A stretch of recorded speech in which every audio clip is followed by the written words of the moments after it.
we represent values and characteristics that men cannot, and men represent things that we cannot. So I am a feminist in this sense, that I believe in the power of complementarity, which means that men are good at what they do, women are good at what they do, and I think equality is very important, obviously, equal rights, but I do think that we complement each other. And so in any position of leadership or in society, I think that we should highlight those roles. We have differences, that's obvious, and I don't think we should fight against that. And most importantly, I do not believe that women should submit to a male-defined standard of success. I think you should define that for yourself. And femininity is defined by you. Been very lucky in my childhood and teenage years to be surrounded by men who supported me, so very strong male figures. And I think that's really important. I think that men actually play a huge role in what women become. So either a supportive father, a supportive uncle, or a brother, for example. I think that that is so important in making women feel empowered. And I'm very lucky that I had that. The women I know who are really smart or in positions of leadership, they grew up with either strong and supportive fathers, or were just surrounded by, really good brothers and friends who supported them in whatever they wanted to do. That's important, is when a woman has the right and freedom to choose their definition of happiness, whatever that is. I don't believe that we should force all young women into leadership roles. Firstly, everybody's different. Secondly, everybody has different families and different cultures. I don't think that that standard is like everyone has to be, say, Sheryl Sandberg, a very famous female leader. I don't believe that's possible. But I do believe that we should support the right for all women and girls to choose their definition of happiness, whatever that is. So generally what you remember will make you happy or not. And what you experience, you kind of forget the journey and you remember the actual memory, which can be good or bad. So that's the pure definition of happiness. So I don't want to talk about that. But I think when you say empowerment, for me personally, what empowers me is when I can feel energy and happiness from those around me. And that's really important for me when I work in a work environment. If I don't feel that I'm inspiring other people, I'm very depressed. And I think anybody who's met anybody in my team who work with me will say that we have a very special culture. It's full of energy and it's full of positivity. And even though life is hard, living is difficult. That's just a fact. I think that those who want to can keep their positivity. And so for me, empowerment means that I can empower others. So for me, that's, I need other people to empower, and I get empowered from them. So if I'm not receiving that feedback, I get really depressed. That's for me. So I kind of chose my career path and everything I've been doing with the goal of feeling that from other people. The first 12 years of my life was pretty crazy. I played a lot of chess. I got to travel around the world for chess and for my education and other things. So I would call that just going crazy. I was very adventurous, so I was taught from a young age to take a lot of risks. And then I would say that from 25 until now has just been, wow, it's been a roller coaster of learning. Just up and down, as usual, but lots of learning. And I've done that very deliberately. Discovering and learning about yourself and others is a huge part of my life. I'm a very curious person. I like to ask questions. I don't believe everything. So I have this natural inclination towards discovering and learning and doubting everything. So I don't want that to finish. I hope that that continues my entire life, because I think if you keep learning every day and you have an open mind, that you'll stay young forever. And it just makes life better, because I think the older that you get, the more stupid you realize you are. And so you just, learning. I think learning is the name of my life, hopefully. Monday, I want to be a neurosurgeon. On Tuesday, I want to be a chess player. On Wednesday, I want to be a ballerina. On Thursday, I want to be a boxer. On Friday, I want to be an archaeologist. And on Saturday, there's something else I forgot. And I said, but Sunday is a day of rest, because, it's from God, Sunday. So surprisingly, I've kind of not directly followed that, but that's always been my intent. So I have this kind of obsession with learning everything and wanting to do everything. And that started really young, and it continued. So if I look at the fields in which I was interested in, yes, they were male-dominated. And I think probably that came from chess. So as a young girl playing in open tournaments against men who are, 30, 40, 50 years old, and being the only girl, you kind of get used to that. So I got very comfortable, hanging out with these people, winning, losing, etc., and also getting mentored by them, which I think helped a lot. So I think deep down into my heart, I'm a little bit of a tomboy. I like to, play with the boys in the mud. In Australia, that's what we say.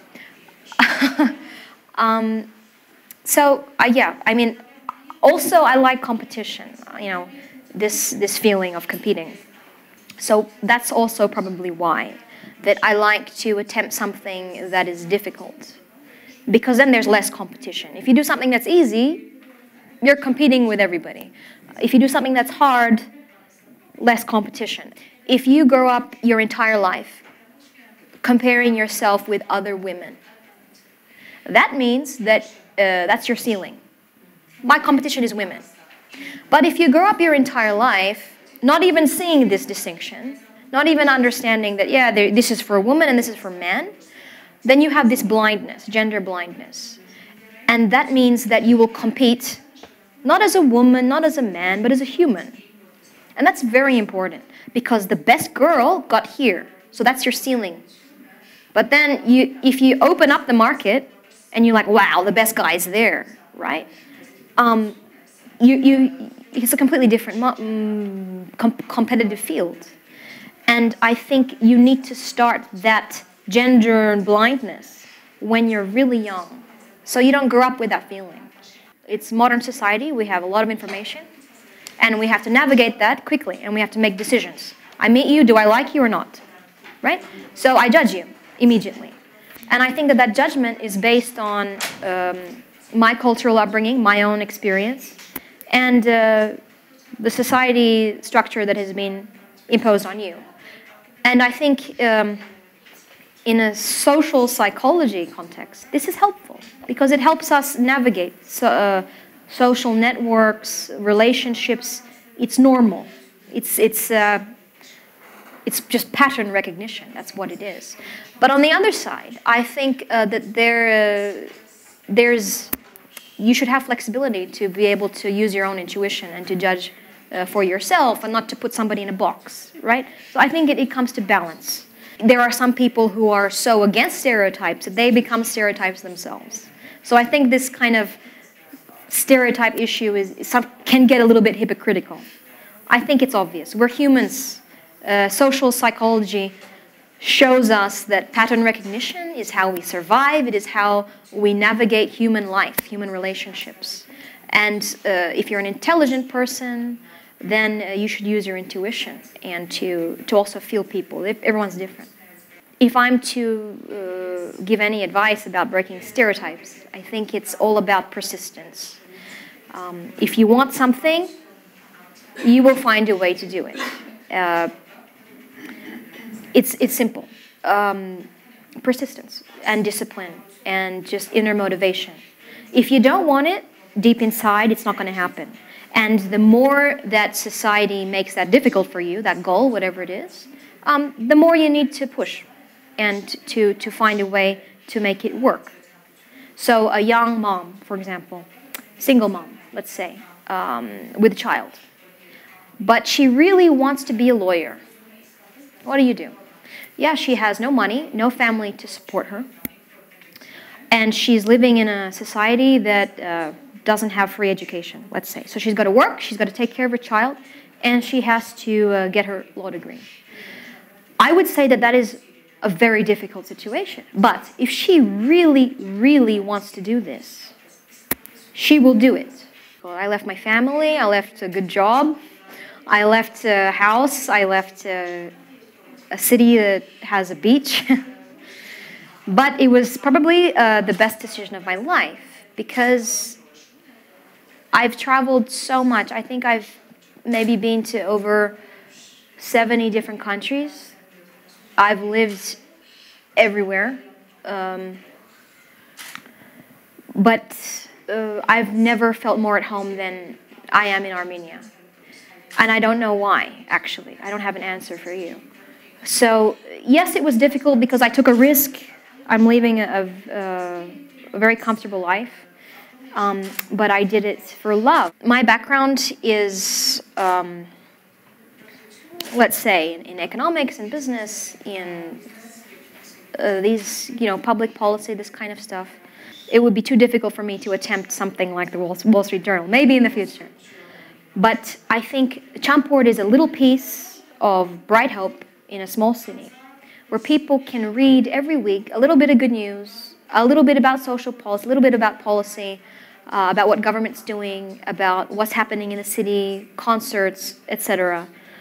And I think that my love of public policy will hopefully be extended through this. So I want to be able to focus on issues that, for example, you can't read online, let's say on any online media. It's because news is different from analysis, right? You read the daily news, that's kind of superficial and just information. But Champord tries to do something a bit different. So if you read anything that we have written, for example, on the education sphere, health policy, tax policy, constitution, anything that touches these kinds of areas, we're very independent. We present the issues in a very simple way, because we only have 8 pages, we don't have a lot of space, but in a bite-sized kind of easy way to read. And my hope is that these pieces of information will help the reader decide about that topic by him or herself. So having all of the information, make an educated opinion. And maybe I don't agree with that opinion, but that's important because that's their voice. So. First of all, Armenian women are beautiful. Not just physically. They're beautiful, and I mean this in all of my sincerity, because they're mysterious. When you look at an Armenian woman, doesn't matter what age, they have this kind of inner mystery about them, and I think that this comes from their inner strength. I've noticed that most of the Armenian women I've met are extremely intelligent. And they have this inner angst, mystery, I'm not sure how to say it. And it's always interesting to get to know them because they're strong. I think that's what it is. It's inner strength, first of all. As you live in Armenia, there's no doubt you talk to both old men and youngsters. Can you please tell us, what do you think? Does this new generation tend more to break the stereotypes, or do they still try to keep them up and live in the conditions they create for themselves? So you're speaking about men? Not only men, also women. About the new generation. So your question is if the new generation of Armenians are different from the last in terms of supporting... Yeah. What do you think? Do they tend to break the stereotypes? Look, I think that there are 2 forces that obviously impact Armenia. First is globalization, that's clear.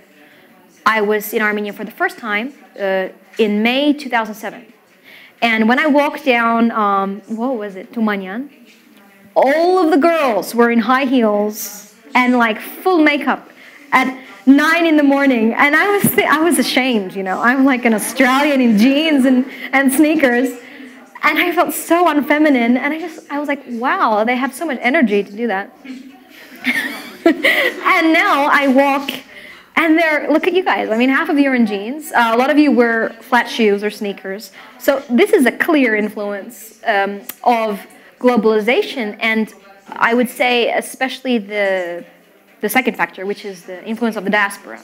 So you have more and more diasporans visiting here in summer, and the Armenians that live here see that, and they go, wow, I want that, or I want to copy that.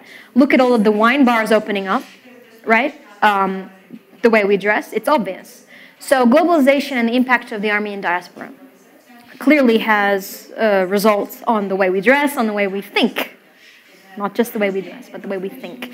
And if we are to take an indicator from the way we dress, then I would say that yes, the new generation has a chance. Because if you look at women's dress codes, right, in the last century, you'll see it changes. Everyone was wearing skirts. Then the war happened.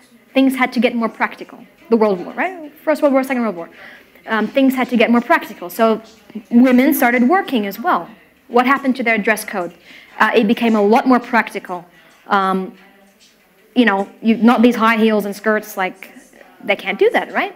So dress code kind of follows that. And so if I'm to use purely that indicator of dress code, I would say yes, the generation has a chance. And not only that indicator, but people I work with, really smart young women, wow, they are so intelligent. And they seem to have this gender blindness, which I'm really proud of. And I'm sure that it's from their families and from society. It's changing. Well, and I would like to give one more question. Can you please concentrate and try to remember the biggest disappointment you have had in Armenia? In Armenia? Yes. Oh, okay, I was going to say my life. I'm like, oh, too many. How about the society? Maybe there are some missings, and also one thing which has left a strong trace on your memory and your life experience. In Armenia. Hang on.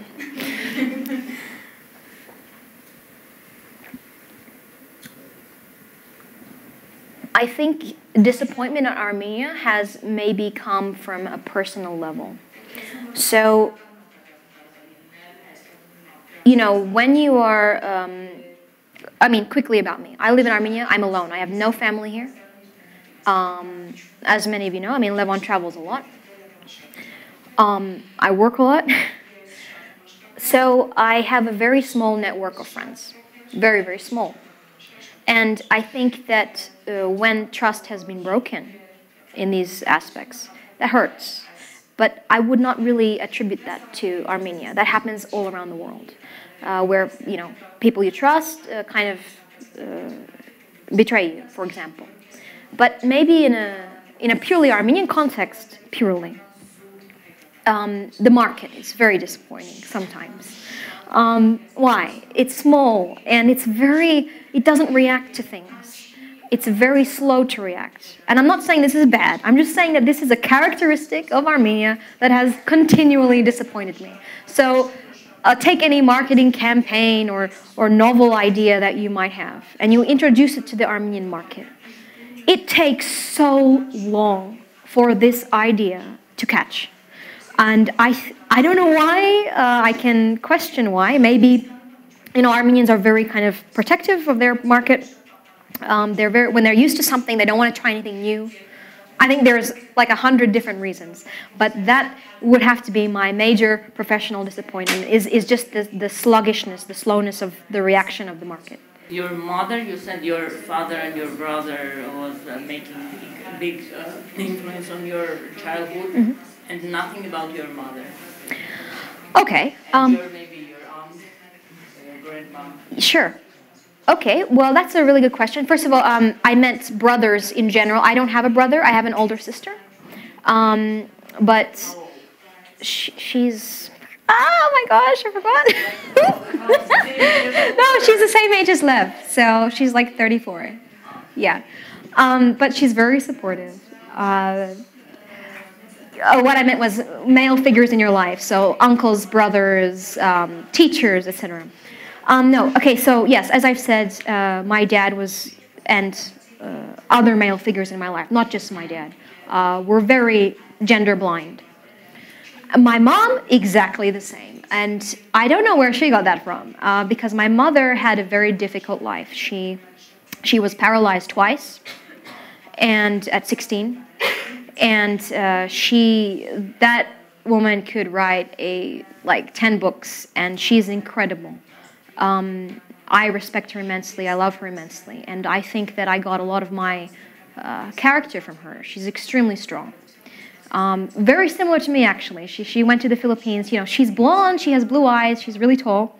And she went to the Philippines at a young age and just fell in love with the Philippines. Fell in love with my dad, obviously. And stayed there. So kind of similar, you know, to me, what I'm doing here. Completely from the other side of the world, and coming here and falling in love with the country. So my mom definitely cannot be undervalued. She's incredible, and she's a survivor, and I've never met anybody that strong. She is an amazing woman, and her influence on me would have to probably be about persistence. So my stubbornness, and if you want something, you'll find a way to do it. She's always repeated those words to me and my sister since we were very young. Some time ago, you wanted to organize some lessons, for example, yoga or some other. Yeah. Yes. But in my surprise, there wasn't so many girls or women that wanted to use that chance. Mm-hmm. And why? Maybe because of PR or something. Maybe there wasn't so enough information. Why it was so? Because even for free, using yoga lessons or other lessons, it's very useful. It's very good for health. Mm-hmm. Well, I think, thank you for your question. So, I'm sorry, what's your name? Arevik. So Arevik is referring to a website that one of my best friends and I created a while ago. It's called pokvir.am. And the idea was really just for fun. We were like, let's create a small community of girls that can read books together, do yoga together, run together, go hiking, share recipes on dieting or health in general.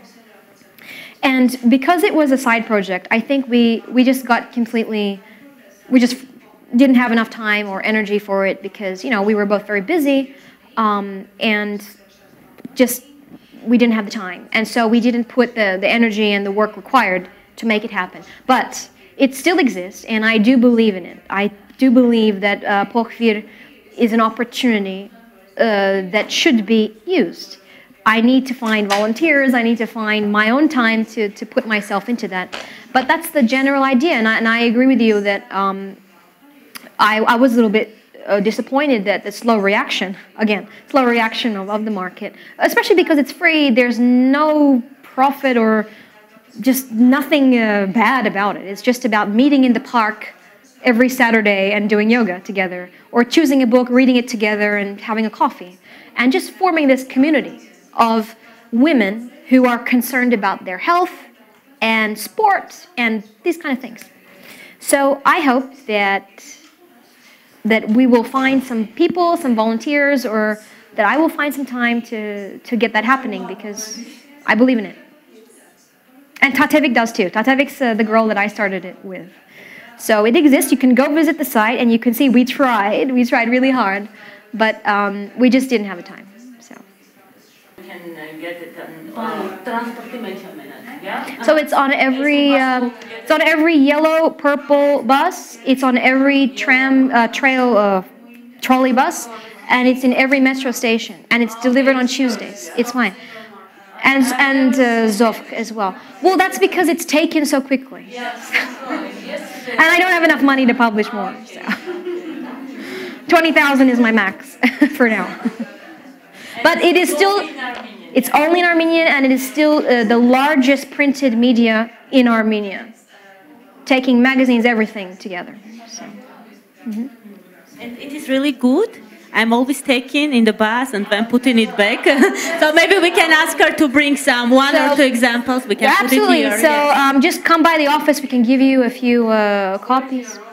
Online, it is online, but as you can imagine, because it's a not-for-profit newspaper, all of the small resources that we have are dedicated to print. But we do have online. It is active, and it's getting more and more active every day, actually. So what we do with online is we pick certain articles from the print edition and put that online. Yeah, but it's on Facebook. It's online. Champord.ket.am, and how you are collecting all that news? Where from? You have special journalists? Yeah, absolutely, absolutely. So we have two editors, and we have a team. It's a newspaper. It's not a flyer. Yeah. Yeah. Okay, thank you very much. Thank you very much. Yes, Arianna, today was our guest was Arianne Caoili, who thinks that we should get gender blind and we should get what we want as we want and be persistent on our goals, our dreams, regardless of the society we live in and regardless the barriers we are facing. Because if we want something, we are living for once, and we should live the life we want to live and design the life we want to live in. Thank you very much. Շնորհակալություն.